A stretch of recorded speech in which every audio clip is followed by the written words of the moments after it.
आपने सबसे कृषि डिवीजन एसआईआर और हाल के किसानों के मुद्दों पर सरकार की आलोचना की है। क्या विगत की सरकार के खिलाफ अविश्वास प्रस्ताव में विचार कर रहा है?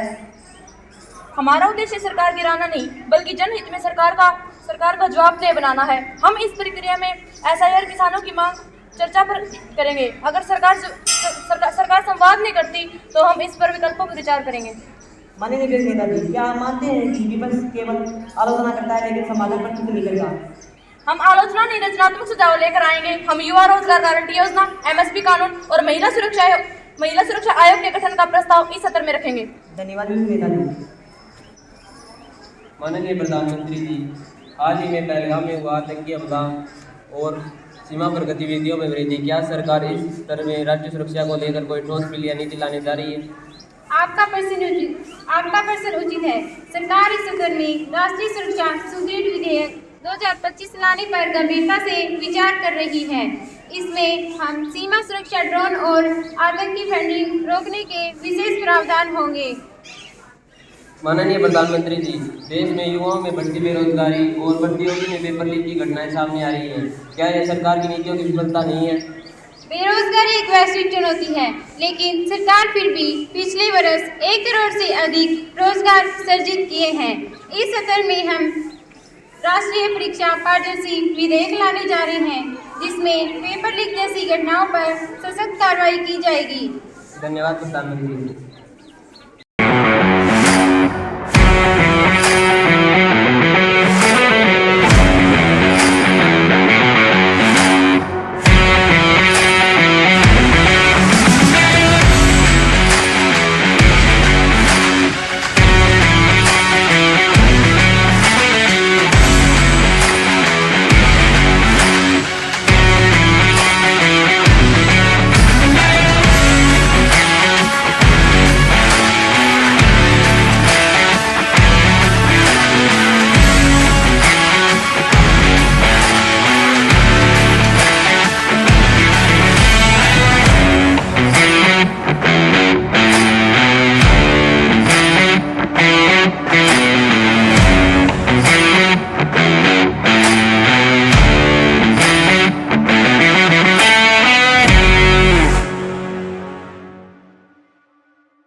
माननीय सभासदों, अध्यक्ष महोदया,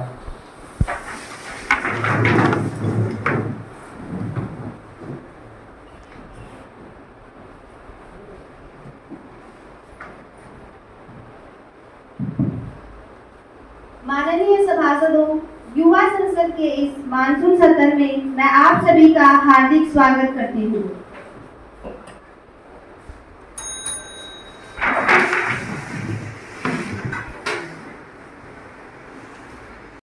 मैं आज दिनांक 27 अगस्त 2025 को दिन बुधवार की कार्यवाही शुरू करने की घोषणा करती हूँ। कार्यसूची की पहली बार नवनिर्वाचित सदस्यों को शपथ दिलाई जाए। महासचिव महोदया।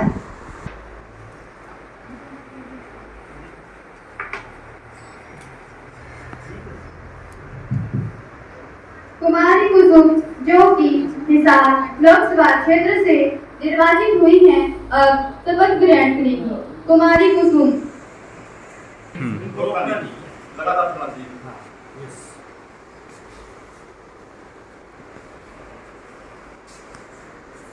महोदया, आप शपथ ग्रहण करेंगी या प्रतिज्ञान करेंगी? मैं शपथ ग्रहण करूंगी। आप किस भाषा में शपथ लेना चाहेंगी? मैं हिंदी भाषा में शपथ लेना चाहूँगी।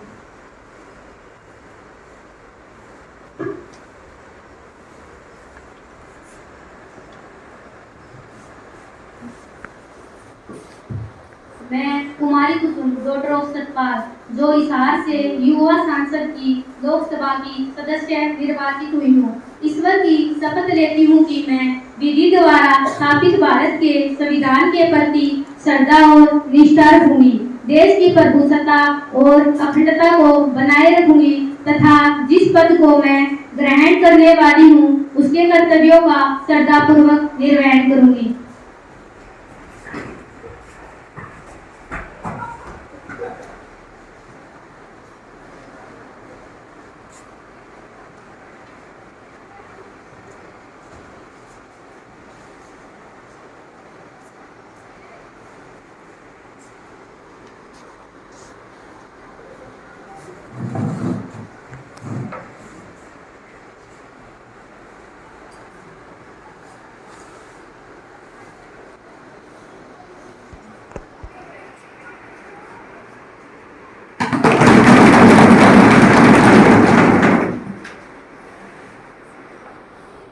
कुमार गगनदीप, जो कि भिवानी महेंद्रगढ़ लोकसभा क्षेत्र से निर्वाचित हुए हैं, अब शपथ ग्रहण करेंगे। कुमार गगनदीप।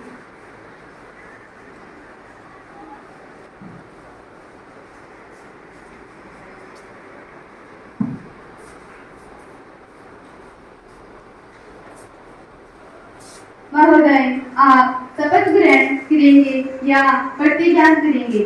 महोदय, मैं तो प्रतिज्ञा करूंगा। आप किस भाषा में प्रतिज्ञा करना चाहेंगे? हिंदी भाषा में।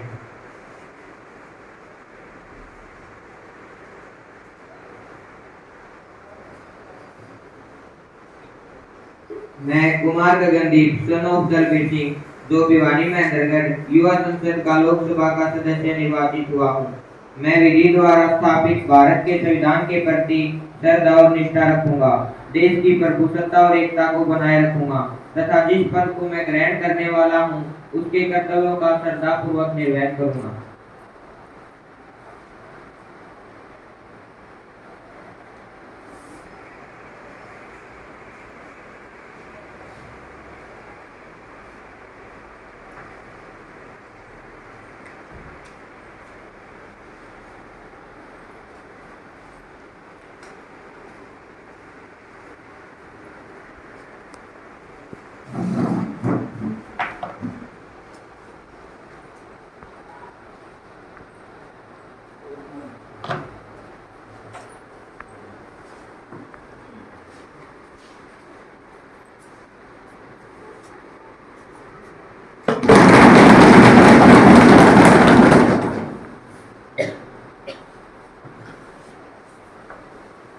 कुमारी रुचिका, जो कि फरीदाबाद लोकसभा क्षेत्र से निर्वाचित हुई हैं, अब शपथ ग्रहण करेगी। कुमारी Ruchika.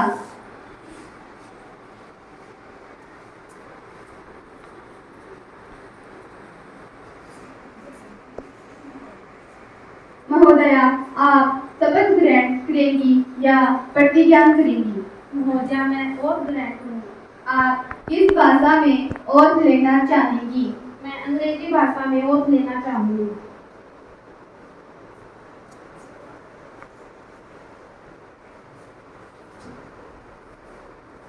I, Ruchika Kumari, having been elected a member of the Youth Parliament, do swear in the name of God soul manly affirm that I will bear true faith and allegiance to the Constitution of India as by law established, that I will uphold to sovereignty and integrity of India, and that I will faithfully discharge the duty upon which I am about to enter.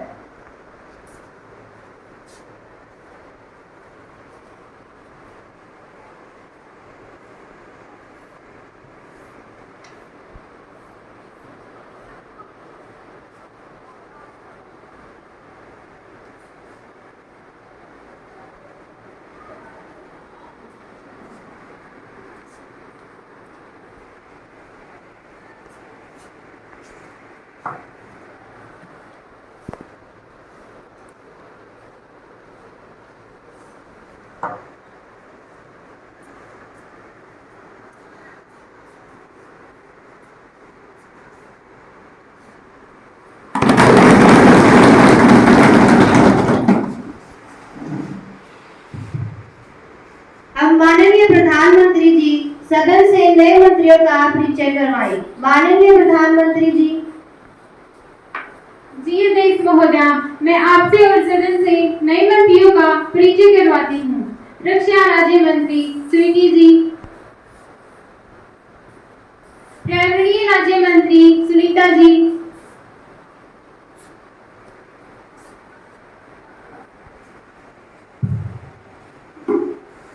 सम्मानित सदस्यगणों, मेरा यह कर्तव्य बनता है कि मैं आपको एक दुखद घटना के बारे में सूचित करूं कि श्री शिबू सोरेन जी का 4 अगस्त 2025 को 81 साल की उम्र में निधन हो गया।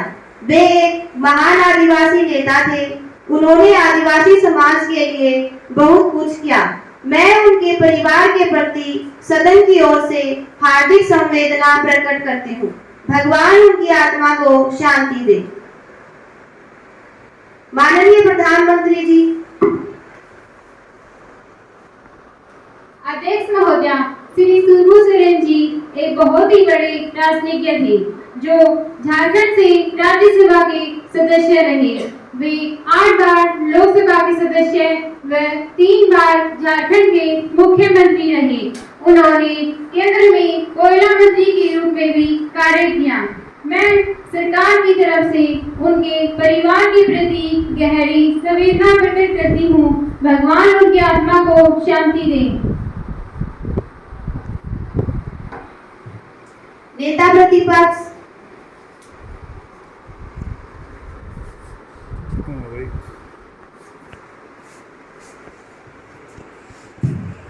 अध्यक्ष महोदया, श्री शिबू सोरेन जी एक बहुत ही बड़े राजनीतिज्ञ नेता थे। उन्होंने आदिवासी समाज के लिए बहुत कुछ किया। उन्हें आदिवासी समाज में दिसोम गुरु के नाम से जाना जाता था। उन्होंने आदिवासी समाज के लिए बचपन से ही अनेकों आंदोलन चलाए। मैं विपक्ष की तरफ से गहरी संवेदना व्यक्त करती हूँ। भगवान उनकी आत्मा को शांति दे। सदस्यगण अपना गहरा शोक प्रकट करने के लिए कुछ क्षणों के लिए मौन खड़े होंगे।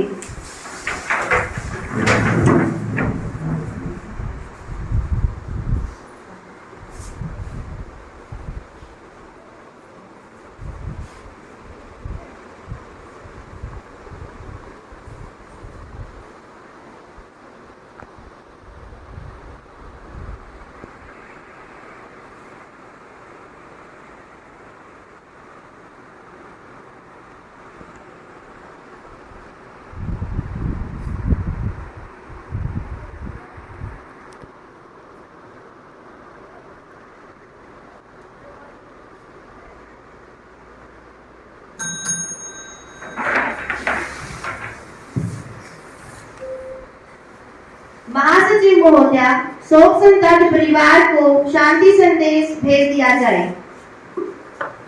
जी अध्यक्ष महोदया। माननीय सभासदों, अब प्रश्न काल आरंभ होता है। प्रश्न संख्या 101। कुमारी भारती अपना प्रश्न पूछे। धन्यवाद अध्यक्ष महोदया। मैं जानना चाहती हूँ कि सरकार के पास खाद्यान्न प्रदान की क्षमता बहुत कम है, जिसके लिए सरकार क्या उपाय कर रही है। धन्यवाद अध्यक्ष महोदया। मैं यह भी जानना चाहती हूँ कि जिस खाद्यान्न को खुले में रखा गया है, उसके लिए माननीय सर्वोच्च न्यायालय के आदेश अनुसार उस अनाज को सड़ाने से अच्छा है लोगों में बांट देना चाहिए।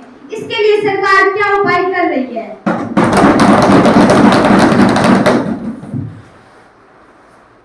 माननीय खाद्य एवं नागरिक आपूर्ति मंत्री जी। धन्यवाद।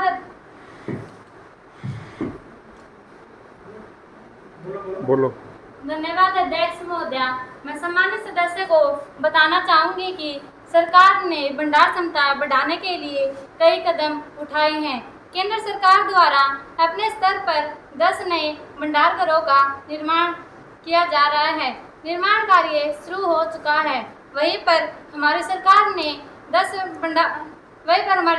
ने पब्लिक प्राइवेट पार्टनरशिप पर अधिकारित योजना शुरू की है, जिसके तहत निजी भंडार घरों में सरकारी अनाज रखा जा सके। अध्यक्ष महोदया, मैं यह भी बताना चाहूँगी कि सरकार ने इसकी रिपोर्ट मांगी है कि कितना अनाज खराब होने की स्थिति में है। रिपोर्ट आने के बाद सरकार इस पर विचार करेगी।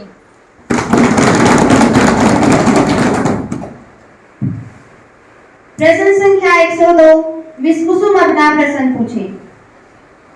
धन्यवाद अध्यक्ष महोदय। क्या सरकार इस बात से अवगत है कि डॉलर के मुकाबले भारतीय रुपयों का अवमूल्यन लगातार जारी है और यह गिरकर प्रति डॉलर 86 रुपए के ऊपर पहुंच गया है।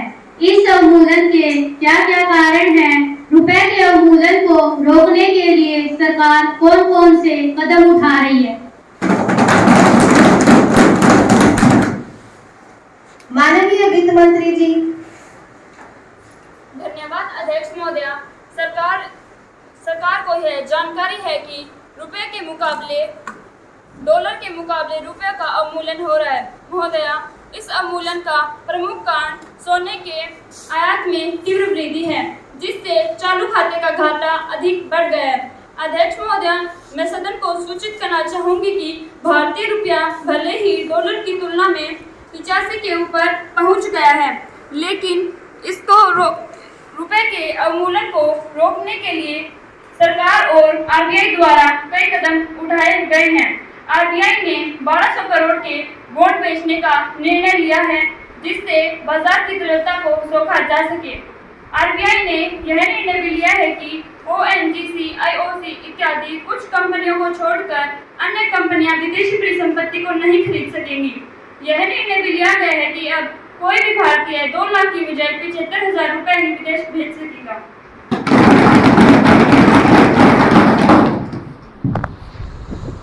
प्रश्न संख्या 103 मिस प्रिया अपना प्रश्न पूछे।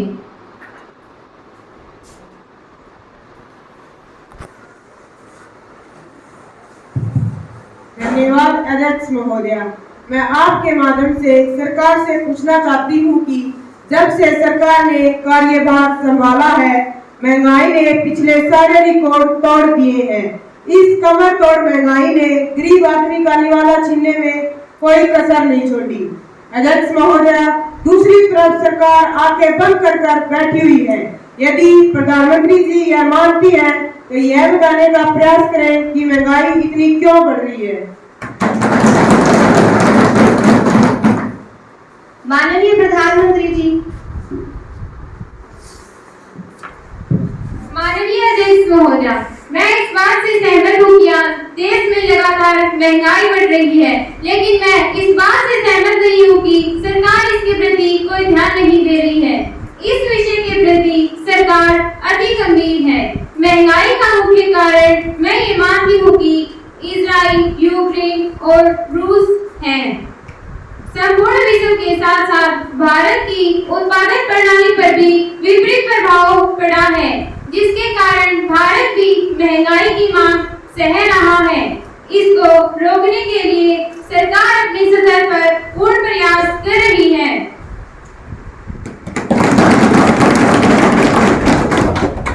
कुमारी प्रिया।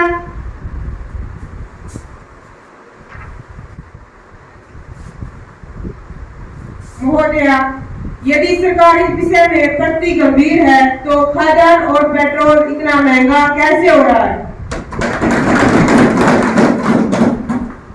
माननीय प्रधानमंत्री जी। अध्यक्ष महोदया, इस विषय पर भारत की राजधानी दिल्ली में सभी राज्यों के मुख्यमंत्रियों के बीच हुई बैठक में विचार विमर्श करने के बाद महंगाई का मुख्य कारण इजराइल, यूक्रेन और रूस को माना गया है। संपूर्ण विश्व केंद्र सरकार राज्यों के साथ तालमेल बैठाकर शांति शीघ्रता से प्रारंभ कर रही है तथा सरकार जल्द से जल्द शांति स्थापित करेगी।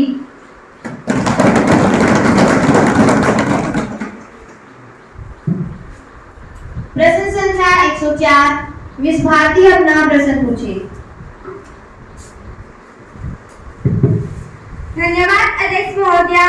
मैं माननीय गृह मंत्री से पूछना चाहूंगी कि क्या सरकार जम्मू कश्मीर के हवाई हमले में क्या इस हमले की जांच की जा रही है?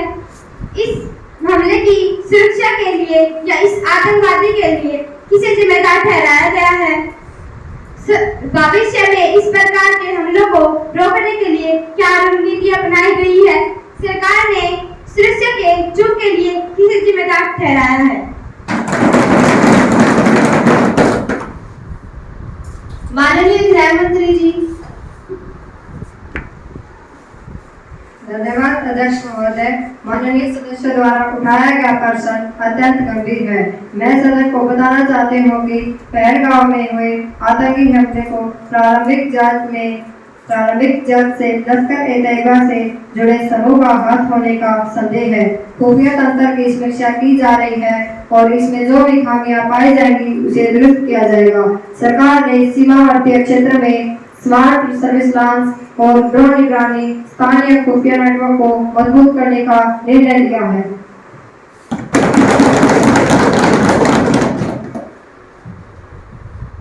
Any supplementary question? धन्यवाद अध्यक्ष महोदय। क्या इस मूल्यवृद्धि से हमारी अर्थव्यवस्था बुरी तरह प्रभावित हुई है अथवा नहीं? क्या सरकार ने इस मूल्यवृद्धि से पहले सभी पहलुओं पर विचार किया था? क्या सरकार ने इस बात पर विचार किया था कि देश में बढ़ रहे भयंकर सूखे की स्थिति में इस मूल्यवृद्धि का समाज में क्या प्रभाव पड़ेगा?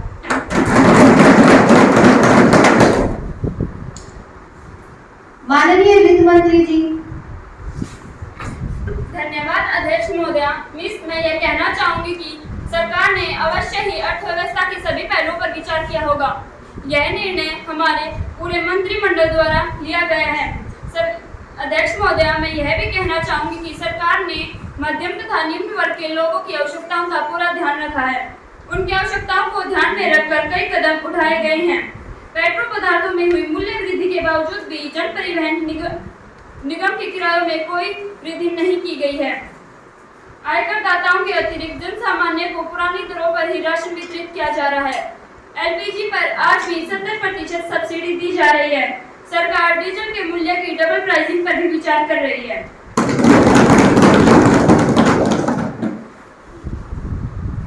और कोई पूरक प्रश्न? धन्यवाद अध्यक्ष महोदय। मैं माननीय गृह मंत्री के उत्तर से पूरी तरह से संतुष्ट नहीं हूँ। मैं यह प्रश्न पूछना चाहती हूँ, क्या इस हमले में उपयोग किए गए हथियार और संचार प्रणाली देश के भीतर से ही मिली थी या सीमा पार से लाई गई थी? क्या इस हमले के बाद सरकार सुरक्षा की नीति की समीक्षा की जा रही है? माननीय गृह मंत्री जी।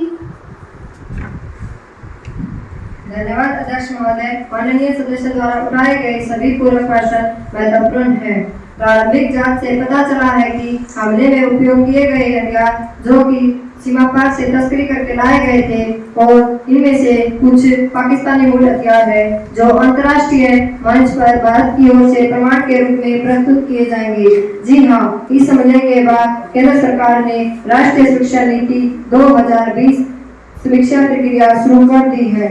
जल्द ही गृह मंत्रालय द्वारा एक संशोधित नीति मसौदा प्रस्तुत किया जाएगा और जिसमें सीमा सुरक्षा, आंतरिक और खुफिया तंत्र नेटवर्क, पुलिस नेटवर्क को प्रस्तुत करने का होगा,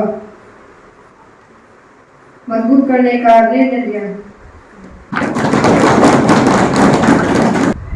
माननीय सभासदों, अब शून्यकाल आरंभ होता है। कुमारी अन्नू अपना मुद्दा उठाई। धन्यवाद अध्यक्ष महोदय। मैं सरकार से जानना चाहती हूँ कि हिमाचल प्रदेश, जम्मू कश्मीर और उत्तराखंड में हुए हाल ही में बाढ़ और भूस्खलन से हुई भारी तबाही है। मैं गृह मंत्री जी से पूछना चाहूंगी कि उन्होंने इस बाढ़ के ऊपर क्या कदम उठाए। क्या सरकार इस बाढ़ को राष्ट्रीय आपदा घोषित करेगी? क्या पीड़ितों के लिए उचित राहत और पुनर्वास की कोई व्यवस्था की गई है? माननीय गृह मंत्री जी। धन्यवाद अध्यक्ष महोदय। मैं माननीय सदस्यों को अवगत कराना चाहती हूँ कि इस दिशा में सरकार ने तुरंत कदम उठाए हैं। एनडीआरएफ की 30 टीमें राहत और बचाव के लिए कार्य कर रही हैं और आप राष्ट्रीय आपदा घोषित करने पर विचार किया जा रहा है। राष्ट्रीय आपदा प्रबंधन प्राधिकरण की इसके लिए एक इंतजार किया जा रहा है। सरकार ने इन टीमों में 1200 करोड़ रुपए की पीड़ित राज्यों की सहायता की है और इसमें जो भी प्रभावित परिवारों के साथ है।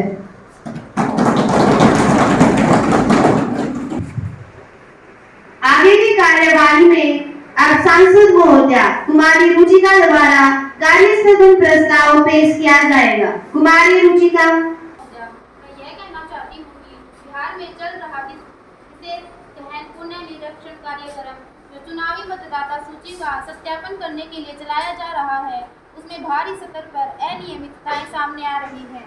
हमारे क्षेत्र में कई वैध मतदाताओं के नाम सूची से हटा दिए गए हैं और कई फर्जी नाम जोड़ दिए गए हैं। अध्यक्ष महोदया, मैं कानून मंत्री से जानना चाहती हूँ कि इस सूची के सत्यापन के दौरान कौन कौन से नियम अपनाए गए? क्या इस प्रक्रिया में निष्पक्षता सुनिश्चित की गई? जो लोग वैध मतदाता हैं पर उनका नाम सूची से गायब हो गया है, उनके लिए क्या व्यवस्था है?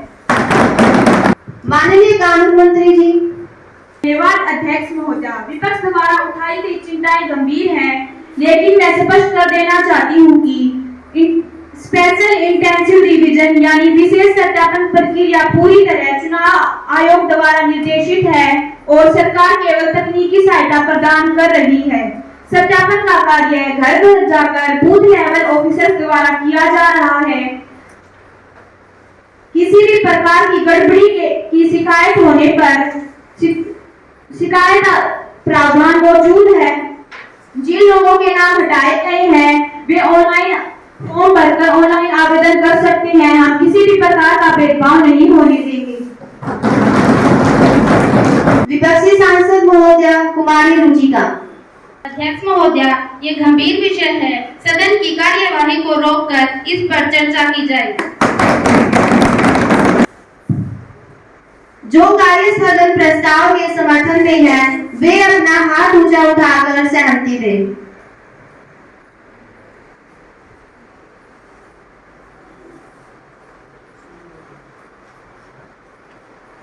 महासचिव महोदया, प्रस्ताव के पक्ष में जो सदस्य हैं उनकी संख्या बताइए। जी अध्यक्ष महोदया।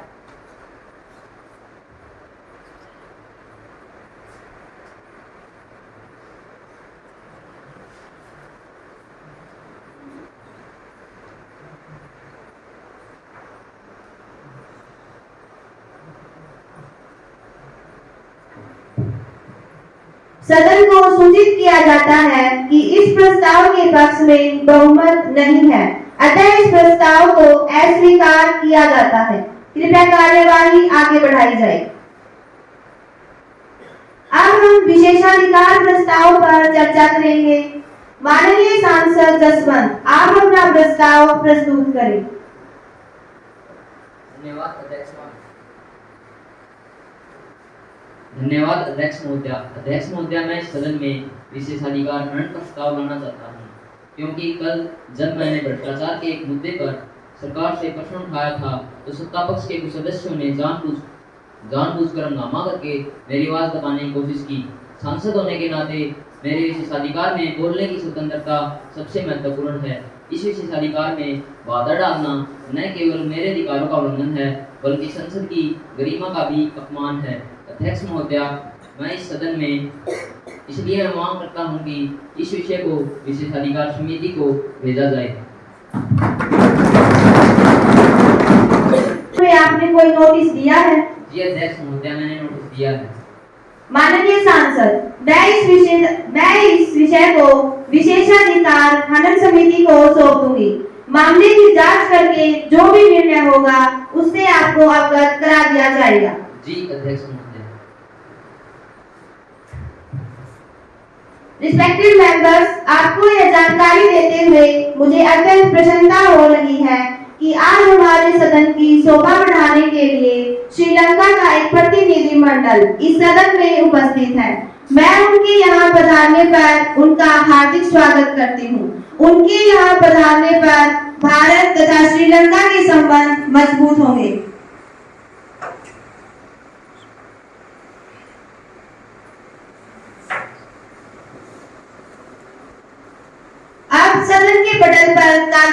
रखे जाएं। महासचिव महोदया। जी अध्यक्ष महोदया।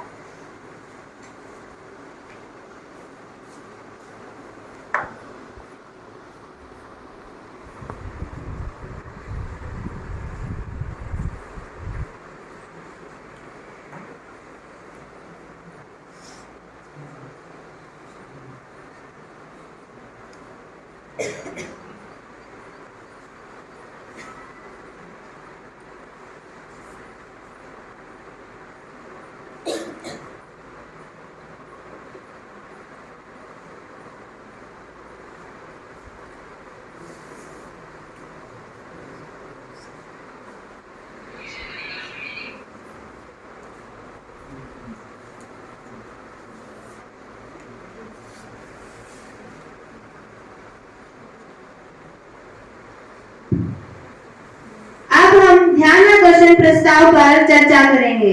माननीय सांसद महोदया कुमारी निर्मला। धन्यवाद अध्यक्ष महोदया। मैं सरकार का ध्यान तेजी से बढ़ रहे डिजिटल धोखाधड़ी और साइबर अपराधों की ओर खींचना चाहती हूँ। अध्यक्ष महोदया, आजकल आम आदमी के बैंक खाते खाली हो रहे हैं और सोशल मीडिया हैक हो रही है, जिससे कि लोगों की निजता पर हमला किया जाता है।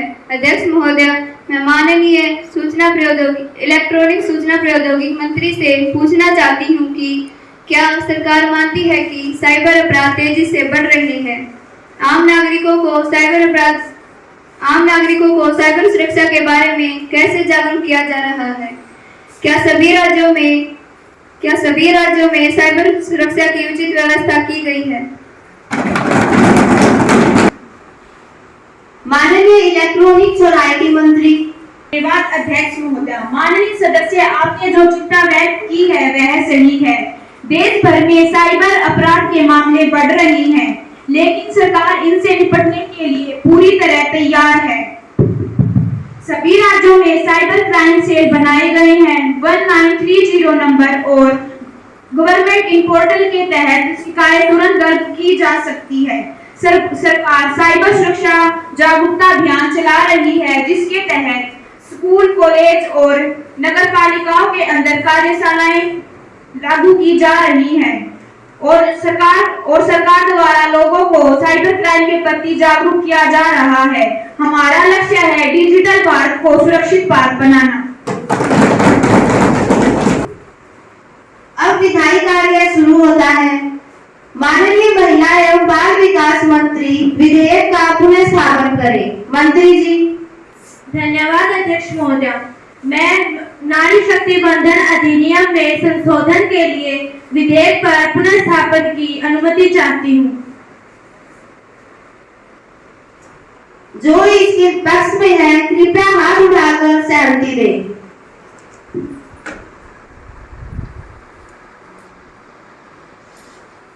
अब जो इसके विपक्ष में है वे अपना हाथ उठाएं। मैं समझती हूँ कि हाँ का बहुमत है, हाँ का बहुमत है, हाँ का बहुमत है, अतः अनुमति दी जाती है। अब सदन में नारी शक्ति बंधन अधिनियम में संशोधन प्रस्ताव पर विचार किया जाएगा, जिसका प्रथम वाचन 27 अगस्त 2025 को सुबह हो चुका है। दूसरा वाचन शुरू किया जाए। माननीय महिला एवं बाल विकास मंत्री। धन्यवाद अध्यक्ष महोदया। अध्यक्ष महोदया, इस बिल का नाम है नारी शक्ति बंधन अधिनियम। अध्यक्ष महोदया, मैं यह संशोधन विधेयक 128/2025 के रूप में युवा संसद में 27 अगस्त 2025 को प्रस्तुत कर रही हूँ। अध्यक्ष महोदया, यह बिल महिलाओं को लोकसभा, राज्य विधानसभाओं और दिल्ली विधानसभा में 33% आरक्षण प्राप्त कराता है। अध्यक्ष महोदया, सीटों का आरक्षण जनगणना और परिसीमन के बाद किया जाएगा। अध्यक्ष महोदया, यह बिल महिलाओं को सशक्त बनाएगा, निर्णय प्रक्रिया में भागीदारी देगा और लोकतंत्र को संतुलित बनाएगा। अध्यक्ष महोदया, यह एक चुनावी वादा नहीं बल्कि संवैधानिक कर्तव्य है। अध्यक्ष महोदया, मैं नारी बंधन पर 2 पंक्तियां कहना चाहूंगी। बाटों ने अब नारी को अनपढ़ दलित सवर्ण में, बाटों ने अब नारी को अनपढ़ दलित सवर्ण में हर नारी सशक्त है जिम्मेदारियों को निभाने में। अध्यक्ष महोदय, आज का दिन भारत के लोकतांत्रिक इतिहास में स्वर्ण अक्षरों में लिखा जाएगा। यह विधेयक कानून नहीं बल्कि भारत की बेटियों के लिए न्याय है। अध्यक्ष महोदय, संसद में महिलाओं की भागीदारी केवल 14.94% है। पंचायतों और नगर पालिकाओं में आरक्षण के सकारात्मक प्रभाव देखने को मिले हैं। अध्यक्ष महोदय, संसद में महिलाओं की संख्या बढ़ाने की मांग की जा रही है। अध्यक्ष महोदय, महिलाओं को केवल घोषणा में नहीं बल्कि निर्णय प्रक्रिया में भी भागीदारी दी जानी चाहिए। से सांसद महोदया कुमारी अनु।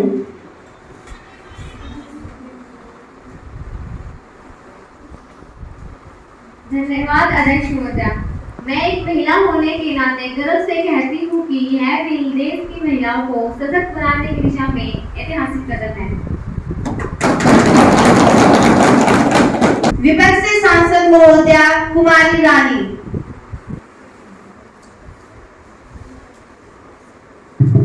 अध्यक्ष महोदया, सरकार को यह स्पष्ट करना चाहिए कि यह बिल कब तक लागू होगा।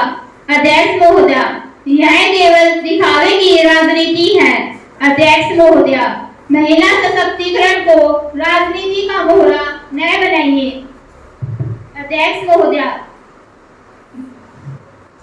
यह महिला शक्ति बंधन नहीं, महिला शक्ति इंतजार अधिनियम है। अध्यक्ष महोदया, हम इस बिल का समर्थन करते हैं। विपक्ष से अन्य सांसद। धन्यवाद अध्यक्ष महोदया। हम इस बिल में सामाजिक न्याय का कोई जिक्र नहीं है। ओबीसी, दलित और अल्पसंख्यक महिलाओं के लिए अलग कोटा नहीं है।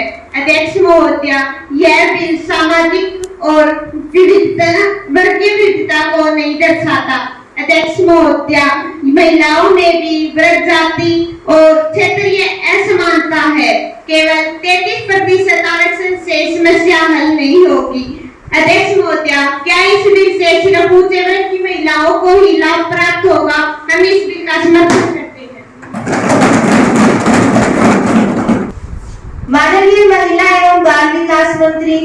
अध्यक्ष महोदया, मैं विपक्ष को आश्वस्त कराना चाहूंगी कि लोकसभा की 131 सीटें अनुसूचित जाति और अनुसूचित जनजाति के लिए आरक्षित है। इन आरक्षित सीटों का 33% हिस्सा अनुसूचित जाति और जनजाति की महिलाओं के लिए आरक्षित है। अध्यक्ष महोदया, विपक्ष द्वारा सामाजिक न्याय को दरकिनार करने का आरोप निराधार है।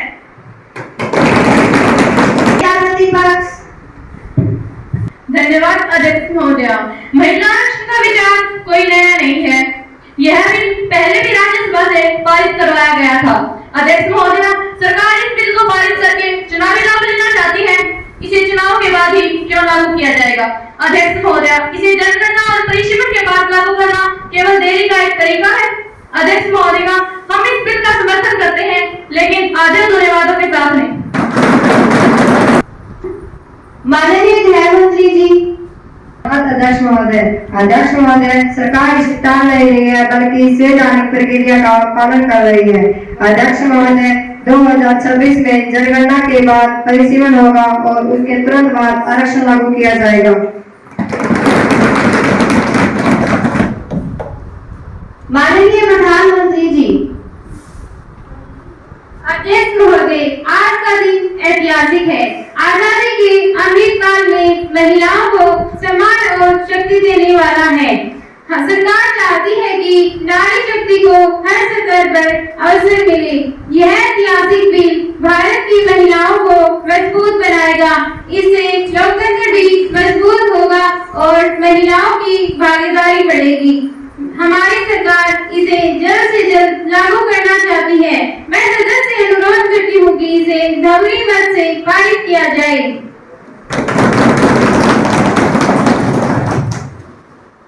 इस विधेयक को लेकर तृतीय वाचन 29 अगस्त 2025 को होगा।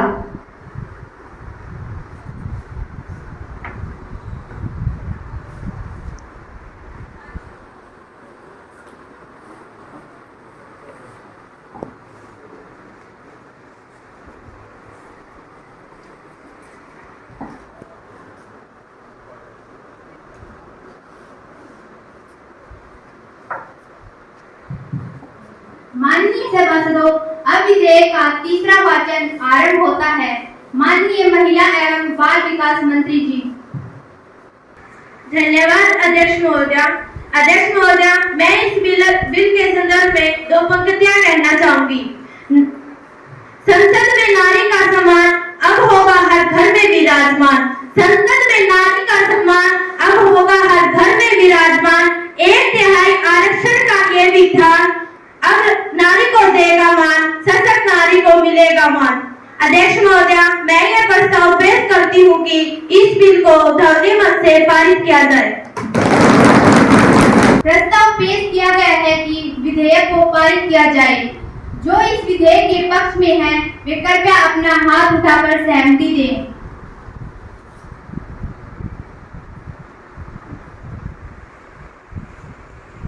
जो इसके विपक्ष में है अब वे अपना हाथ उठाएं।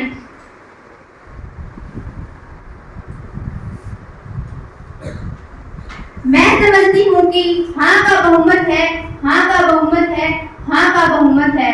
अतः इस विधेयक को सर्वसम्मति से ध्वनि मत से पारित किया जाता है। माननीय सभासदों, बिल के सदन में पारित होने पर मैं सदन को बधाई देती हूँ। महासचिव महोदया, इस विधेयक को आगामी कार्यवाही के लिए ऊपरी सदन में भेज दिया जाए।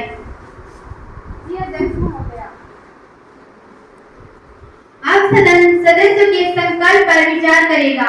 विपक्ष से सांसद कुमार सुनील। धन्यवाद अध्यक्ष महोदया। मैं यह संकल्प प्रस्ताव लाता हूं कि बेरोजगारी पर नियंत्रण हेतु हर जिले में रोजगार केंद्र स्थापित किए जाएं। सत्ता पक्ष से सांसद कुमारी स्वीटी। धन्यवाद अध्यक्ष महोदया। हम इस संकल्प प्रस्ताव का समर्थन करते हैं और पहले से ही जिला कौशल केंद्रों की स्थापना कर रहे हैं। रिस्पेक्टेड मेंबर, इसके साथ ही आज की लोकसभा की कार्यवाही समाप्त करने की घोषणा की जाती है तथा सदन को आगामी सत्र के लिए स्थगित किया जाता है।